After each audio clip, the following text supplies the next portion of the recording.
Maharashtra education सोसायटीच्या क्रीडावर्धिनी आणि बाल शिक्षण मंदिर इंग्लिश मीडियम स्कूल यांच्या संयुक्त विद्यमाने आयोजित महोत्सव क्रीडा करंडक 2026 या राज्यस्तरीय आंतरशालेय क्रीडा स्पर्धेचे सर्वसाधारण विजेतेपद महोत्सव ज्ञानमंदिर कळंबोली या शाळेने पटकावले आहे। यासह फिरता करंडकाचाही मानकरी ही शाळा ठरली आहे।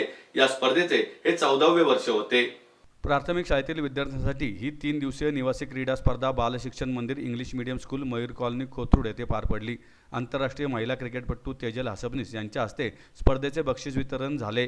या प्रसंगी महोत्सवचे उपाध्यक्ष प्रदीप नाईक कार्यक्रमाच्या अध्यक्षस्थानी होते। यावेळी महोत्सवच्या नियामक मंडळाचे अध्यक्ष बाबासाहेब शिंदे, क्रीडावर्धिनी व शाला समितीचे अध्यक्ष विजय भालेराव, महोत्सवचे सचिव अतुल कुलकर्णी, सहसचिव सुधीर भोसले, शाला समिती महामात्र डॉक्टर नेहा देशपांडे, मुख्याध्यापिका आदिती कुलकर्णी, मंजुषा दुर्वे, सायली देशमुख यांच्यासह संस्थेचे व शाळेचे पदाधिकारी उपस्थित होते। तेजल हसबनीस म्हणाल्या, विद्यार्थ्यांमध्ये लहान वयापासून क्रीडा संस्कृती रुजवण्यासाठी अशा स्पर्धा महत्त्वाच्या असतात। त्यांच्यात संघभावना, शिस्त, प्रामाणिकपणा, आत्मविश्वास आणि खिलाडूवृत्ती विकसित होते। चांगला माणूस होण्यासाठी खेळातून प्रोत्साहन मिळते। प्रदीप नाईक यांनी अध्यक्षीय मनोगतात सर्व विद्यार्थ्यांचे अभिनंदन केले।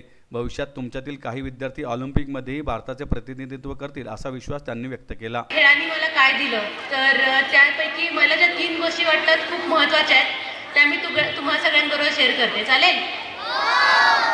सो पहिली गोष्ट म्हणजे मी टीम स्पोर्ट खेळते। तुम्ही सगळे इथेही टीम स्पोर्टच खेळलात। तर पहिली गोष्ट अशी आहे की मी स्वतः जिंकलेच, पण माझ्या टीममध्ये कोणी कोणी चांगलं केल्यावर मी एन्जॉय केलं।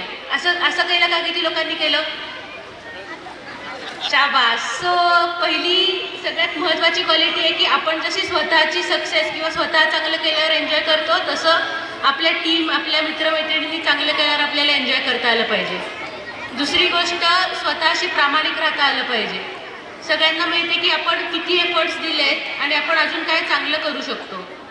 तिसरी गोष्ट, जे शिक्षक आहेत, जे गुरु आहेत आपले, ते आपल्याला 4 गोष्टी चांगल्या सांगतात। आपले पालक वर्ग आहे तर आपल्याला त्या ज्या गोष्टी सांगतात ज्या आपल्या स्वतःच्या चांगल्यासाठी आहेत पण आपल्याला करणं अवघड जातं, तर त्या गोष्टी पण आपण केल्या पाहिजेत। आणि महत्त्वाचं म्हणजे खेळ हा आपल्याला एन्जॉय करायला आवडतोच, पण खेळ आपल्याला एक चांगला माणूस म्हणून पण घडवतो।